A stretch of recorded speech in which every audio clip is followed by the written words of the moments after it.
el análisis del electrocardiograma. Entonces vamos a hablar de los bloqueos de rama.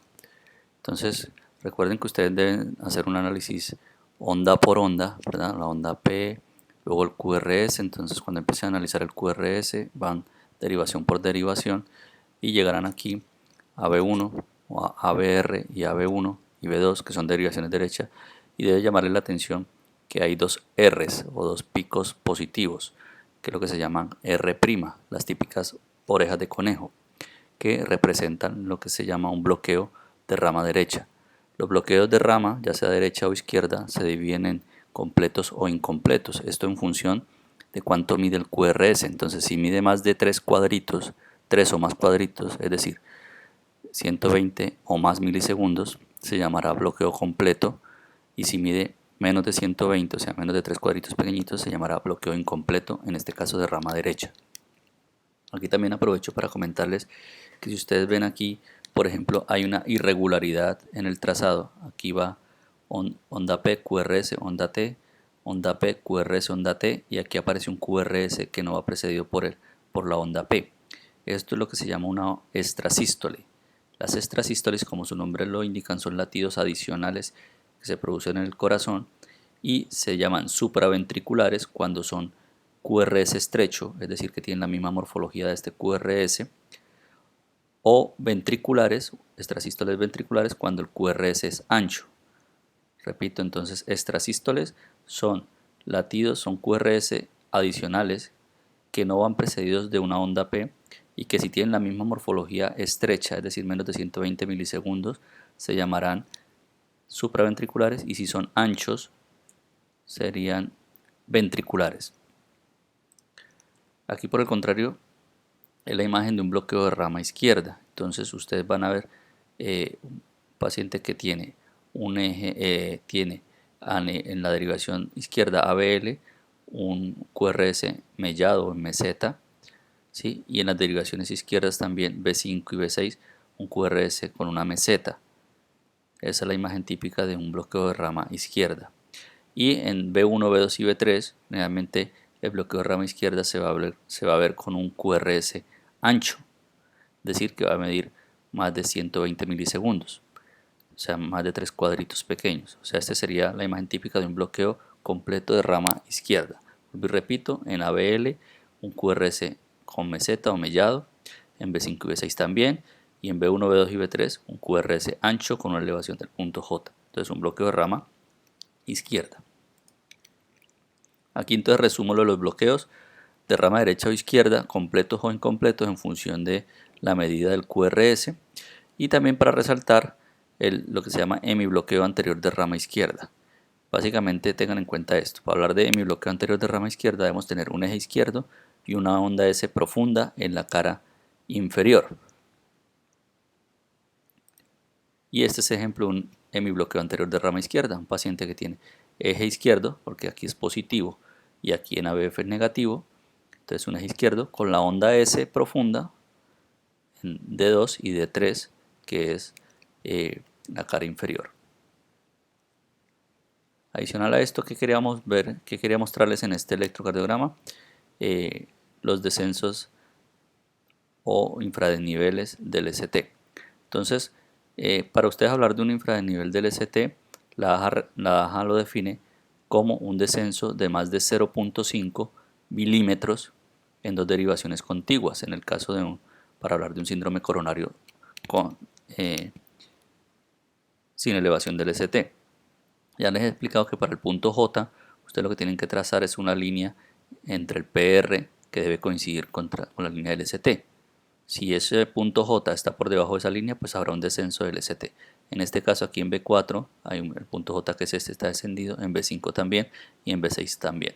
Entonces, les repito, para hacer que sea significativo, debe ser un descenso de más de 0.5 milímetros, o sea, más de la mitad de un cuadrito de los pequeños, y que se vean dos derivaciones contiguas para que sea significativo en el caso de un síndrome coronario sin elevación del ST. Aquí lo mismo, un descenso del ST en dos derivaciones contiguas, B4 y B5. Y aquí hay un descenso más marcado. Por ejemplo, aquí está en la cara inferior, en D2 y en D3 hay un descenso del punto J, que es este, ¿cierto? Si ustedes trazan la línea del PR, no coincide con la del ST, el punto J es este, está descendido. Lo mismo aquí en B4, B5, B6. Bien, si ustedes no recuerdan las caras, aquí está la mnemotecnia que se llama SAL. Entonces S y S, que significa septal, A y A de anterior, L y L de lateral. Bien, es importante aquí aclarar unas cosas, y es lo de las imágenes en espejo. B2 y B3 generalmente dan una imagen en espejo de la cara posterior, es decir, que lo que se ve aquí en B2 y B3 va a ser lo contrario de lo que se vea en B7, B8 y B9. ¿Por qué es importante esto?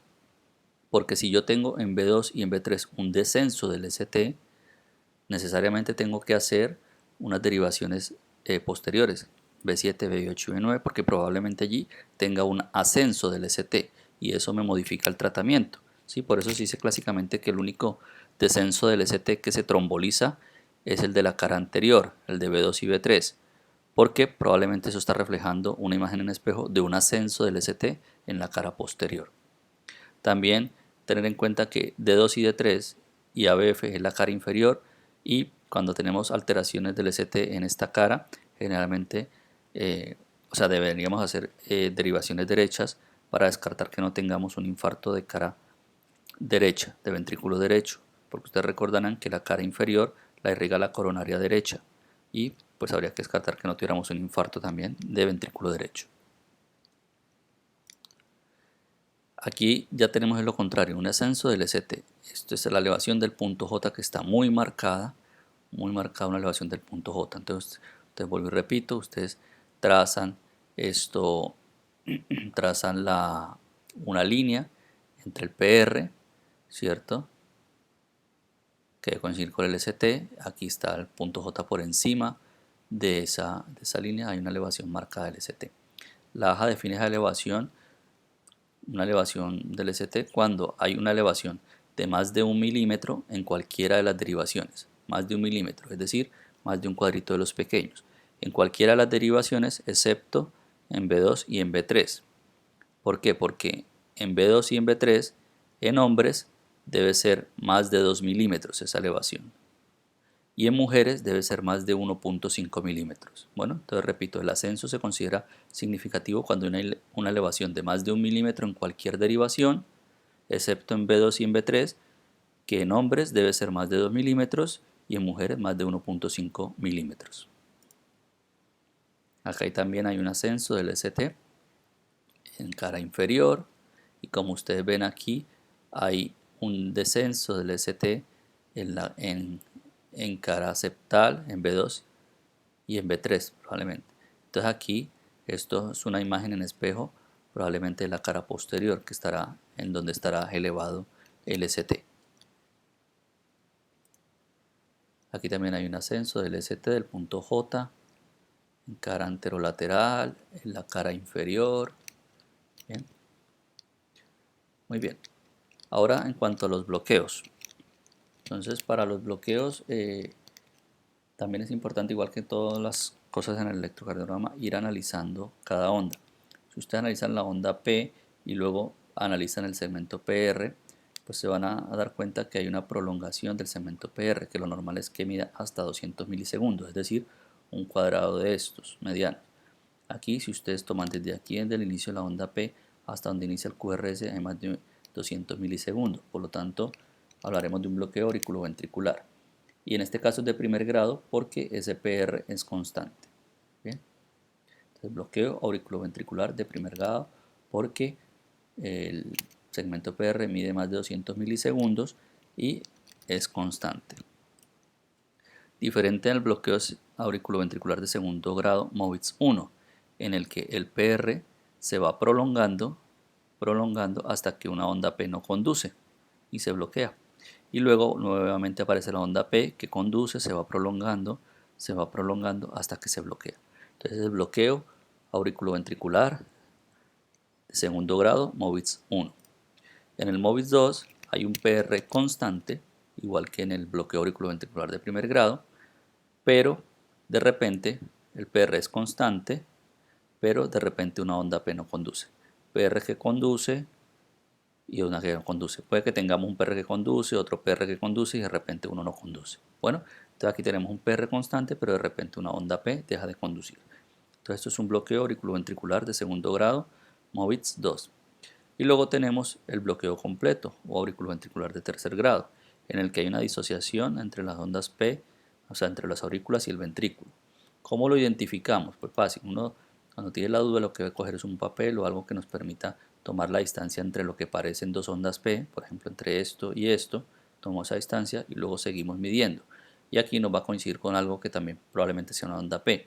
Luego volvemos a medir y aquí cae sobre otra onda que parece otra onda P. Aquí cae sobre una onda T, probablemente la onda P coincide con esa onda T. Entonces las ondas P llevan su propio ritmo. Y si miramos los ventrículos, también llevan su propio ritmo. ¿Sí? Entonces cada uno va por su ritmo, las ondas P y los QRS. Entonces un bloqueo auriculoventricular de tercer grado. Aquí resumo lo que ya hemos dicho, no lo vamos a repetir, simplemente para que lo tengan en cuenta y puedan repasar en cuanto a bloqueos auriculoventriculares y bloqueos de rama.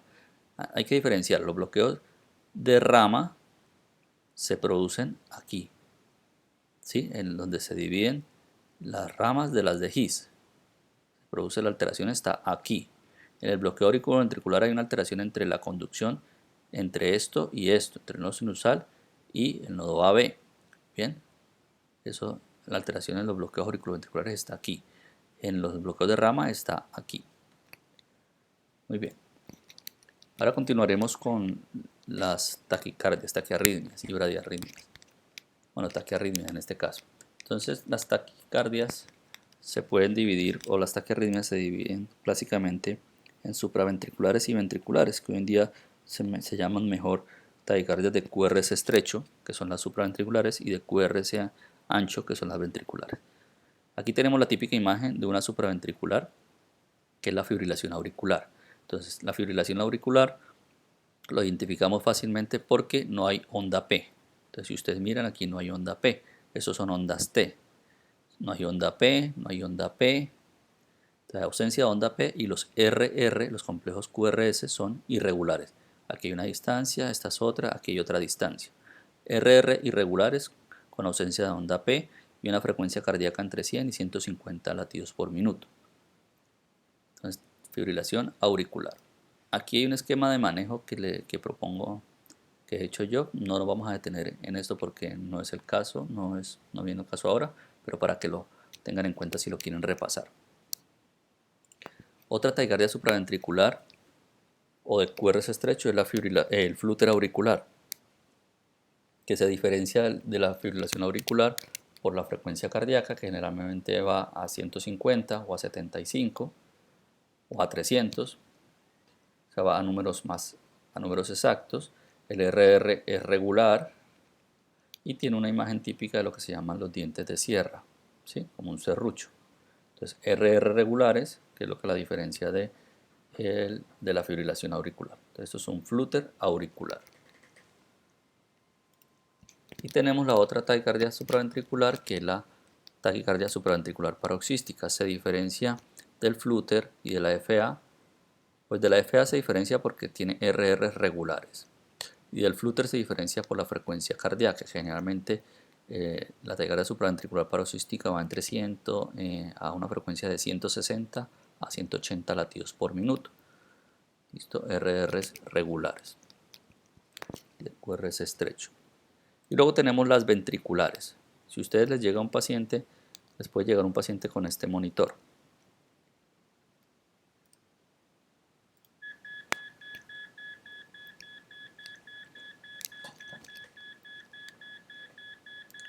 Si a ustedes les llega un paciente, lo monitorizan y tiene esto, habría que mirar si el paciente tiene pulso o no tiene pulso. Si el paciente tiene pulso, esto será una taquicardia ventricular con pulso. Y si no tiene pulso, pues será una taquicardia ventricular sin pulso, es decir, será un ritmo de paro. Y en ese caso, en el ritmo de paro, el manejo será con desfibrilación. Si el paciente tiene pulso, será una taquicardia ventricular con pulso y el manejo va a depender de si el paciente está estable o no. Si está estable, se puede manejar con fármacos, por ejemplo la amiodarona. Si está inestable, habría que hacerle una cardioversión eléctrica.